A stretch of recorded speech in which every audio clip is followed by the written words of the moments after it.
కడియం నర్సరీలలో పసుపు రంగు సీతాఫలాలు సందర్శకులను ఆకట్టుకుంటున్నాయి.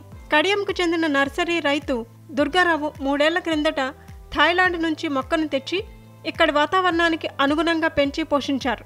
ప్రస్తుతం అది కాయలు కాసింది. ఓ పండును కోసి చూడగా దేశవాళీ సీతాఫలంలాగే ఉంది.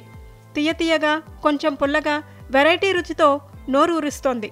థాయిలాండ్ దేశంలో అక్కడి నుంచి దుర్గారావు ఎన్నో కొత్త రకం మొక్కలు తీసుకొచ్చి ఇక్కడ ఉత్పత్తి చేస్తారు. 3 ఏళ్ల క్రితం మొక్కను తీసుకొచ్చి ఇక్కడ నాటారు. ఇప్పుడు అది కాయలు కాసింది, పళ్ళు అయ్యాయి. చూడ్డానికి పసుపు రంగులో ఉండే ఈ పండు సీతాఫలం రుచినే తలపిస్తోంది. గట్టిగా ఉండటంతో కోసుకొని తినవచ్చు. పైతొక్క దలసరిగా ఉండటం వల్ల దాన్ని ఒలుచుకొని లోపల భాగాన్ని ముక్కలు ముక్కలుగా కట్ చేసుకొని కూడా తినొచ్చు. కడియం నర్సరీల గురించి మీకు కొత్తగా చెప్పాల్సిన పని లేదు. దేశ విదేశాలకు చెందిన మొక్కల్ని ఇక్కడకు తీసుకొని వచ్చి వాటిపై ప్రయోగాలు చేస్తూ ఆయా దేశాలలోని వాతావరణాన్ని ఇక్కడ ఏర్పాటు చేసి పెంచుతుంటారు. థాయిలాండ్ నుంచి తీసుకొచ్చిన ఈ మొక్కకు అంటుకట్టి ఇప్పటికే 10 నుంచి 15 మొక్కల్ని అమ్మారు కూడా. వచ్చే సంక్రాంతి తర్వాత మరిన్ని అంట్లు కట్టడానికి ఆయన సన్నాహాలు చేస్తున్నారు. మొక్క ధర సుమారు 300-400 ఉంటుంది. సీతాఫల ఫ్యామిలీలో ఇదొక ఫ్యామిలీ,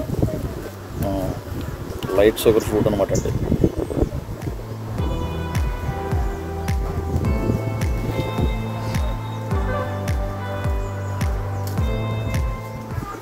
బాగుంటుందండి ఫ్రూట్. ఇది కూడా తినడానికి జస్ట్ లైక్ జెల్లీలా ఉంటుందండి. ఇది ఇలా కట్ చేసి తినొచ్చు అనమాట.